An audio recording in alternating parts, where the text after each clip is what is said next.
Okay, let's unpack this. Imagine a life, supporting your husband's business. Yeah. A big role, sure, but maybe not. Not exactly center stage. Right. A supportive role. Yeah. Then, after you've passed 46, everything just shifts. Mm. And what happens next? You suddenly become the national director of a major pageant. And not just that. No. Then, at 49, you're actually winning pageants yourself. I mean, that's a pretty unexpected path, wouldn't you say? It really is. It kind of highlights how life can unfold in really surprising ways, doesn't it? Uh-huh. And it makes you wonder about the potential we all have for growth and change no matter where we are right now. Exactly. And that's really what we're diving deep into today. Forget the usual, maybe stereotypical images of pageants for a minute. Okay. We're exploring the journey and the core ideas behind Miyabi Miura. She's the national director of Japan World Pageants. Great, JWP. Yeah. Yeah. We spent some time with an interview she gave. It was in World Class Beauty Queens magazine. Mm-hmm. And you're about to hear some, truly insightful stuff on personal development and what it really means for women to feel genuinely empowered. Thinking about the bigger picture, her story really challenges some of those maybe more superficial ideas about pageantry. Totally. It suggests there's maybe a lot more depth to this whole world than many people might think. Absolutely. Now, Miyabi's life, it took a really significant turn when she lost her husband. She was 46. That's a profound change. It is hard to fully grasp that kind of transition. But then just 3 years later, she's 49, and she finds herself kind of unexpectedly stepping into modeling. Wow. It makes you think how people respond to these huge life events, find new directions. Right. And that move into modeling at 49 as well, it's a pretty striking example of that. It really is. And that was just the start of a whole new chapter, apparently. Someone suggested she try out a Mrs. Pageant. Oh, interesting. Just like that. Yeah, and it sounds like it was really just pure curiosity that made her decide to do it. And that single decision, that curiosity, led her to representing Japan at Mrs. International Global in 2017. It often seems that just being open to new things can lead to these completely unforeseen opportunities, doesn't it? Yeah. Her first step into pageantry sounds like it was driven by exactly that, just a willingness to explore something new. And get this, in 2018, while she was in Malaysia for the pageant, she actually won the Mrs. International Global title. Seriously? Wow. Yeah, that's quite something in such a short amount of time, right? Incredible. And, that kind of success must have really resonated with the global pageant organizers. You'd think so. They clearly recognized something special in her, qualities like grace, leadership potential, and maybe a unique vision for what pageantry could be. Precisely. So much so that in 2019, they basically asked her and trusted her with establishing Japan World Pageants. Wow. Bringing her vision to life, in her own country. That speaks volumes, really, about the impact she must have made and the confidence the global organization had in her. Her ability to turn her experience into a national platform. Okay, so here's where we get into what makes Japan World Pageants, JWP, really stand out. The philosophy behind it is, it's fascinating. Miyabi's core belief is about celebrating women as individuals first, beyond the roles they might have in society, wife, mother, worker, whatever. That's interesting, that deliberate focus on the individual identity, separate from those, let's say, traditional social roles. Right. It really taps into a lot of current conversations about, female identity and autonomy. And it's not about ticking off the usual pageant boxes, age, height, marital status, or, who's wearing the most expensive dress. For Miyabi, the key thing is purpose. That's a notable shift, isn't it? Moving away from those external things to something more internal, a driver. Yeah. It suggests a deeper understanding of what gives women strength, influence maybe. She even shared this quote that I found really, really insightful.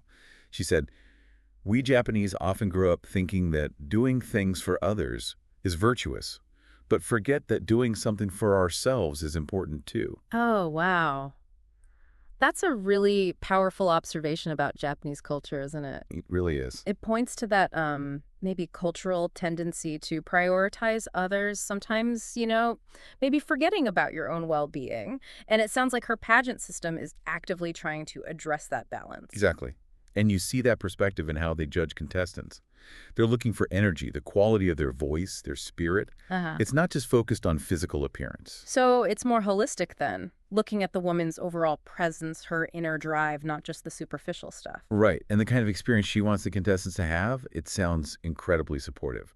Like a warm, safe, empowering environment that's really about personal growth. That focus on creating a nurturing space, that's so important, isn't it, for building real self-assurance and encouraging women to step outside their comfort zones. And even though the Japan competition itself is just one day, Only one day. Okay. yeah, just one day, but she emphasizes that it helps build these lasting friendships and gives a real boost in self-confidence for the women who take part. That suggests the impact goes way beyond just the event day itself, Seems like it.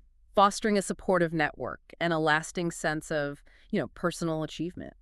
Now, thinking about her main motivation, her drive for starting JWP, well, she felt this really strong sense of wanting to, repay the amazing opportunity she had, Oh, good. representing Japan in 2017, then winning in 2018. That was a huge factor for her. That feeling of gratitude, wanting to give back based on a really positive personal experience, that's often a powerful catalyst, isn't it, for creating something meaningful? Definitely. Yeah. And her core vision for JWP lines up directly with the global pageant's goals to really nurture independence and self-love, especially married women, Mm-hmm. and encourage them to pursue their full potential. So it's specifically creating a platform that supports women's growth and ambitions within the context of marriage, acknowledging their individual needs. Exactly. And it's really inspiring when you look at her own journey, too, from supporting her husband's business, then becoming a model, then getting certified as a walking instructor. Wow. Okay. And now she runs a beauty academy, too. Talk about a multi-talented path. Her own personal evolution really adds that layer of authenticity, doesn't it, Yeah. to her work with JWP. She's clearly lived through some major personal and professional growth herself. Absolutely. And when you ask her what women's empowerment really means to her, her definition is all about knowing yourself deeply, Mm-hmm. leveraging your strengths effectively, and really pursuing your goals with energy and, vibrancy. That's a very active way of looking at it, not just a state of being, but actively engaging with your potential. Right. So let's delve a bit into the JWP competitions themselves. They happen every year in Tokyo, Japan. Okay. And that's a conscious choice by Miyabi. She wants to maintain what she calls her ideal contest. Right. That focus on consistency, quality control. It's important for building a strong, respected program. Yeah, and even the venue choice is deliberate, focused on making sure contestants feel comfortable. Mm. And the staging itself is designed to create a sense of joy, foster an emotional connection between the contestants and the audience. Those details really show all the thought went into the whole experience, beyond just the competitive side of the pageant. Definitely. And culturally, she sees JWP playing this important role in encouraging Japanese women to prioritize their own self-care, their personal growth. Connecting back to that earlier point. Exactly.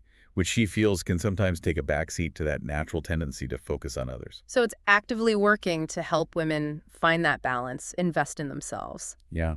Interestingly, the Japan pageant is just that one-day event, Right, you mentioned. whereas the world pageant is a full week. Yeah. And that includes sightseeing and things like that. Okay. The difference in length probably reflects the different scope, right?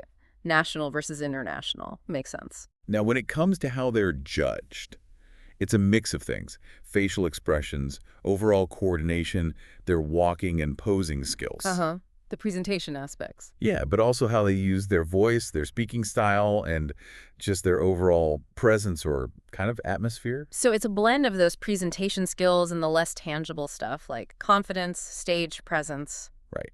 And the judging panel is made up of these really accomplished professionals from different beauty-related fields. Oh, yeah. Like who? Well, entertainment producers, doctors, TV producers, film directors, beauty producers, dancers, entrepreneurs, a really diverse group bringing different perspectives. Wow.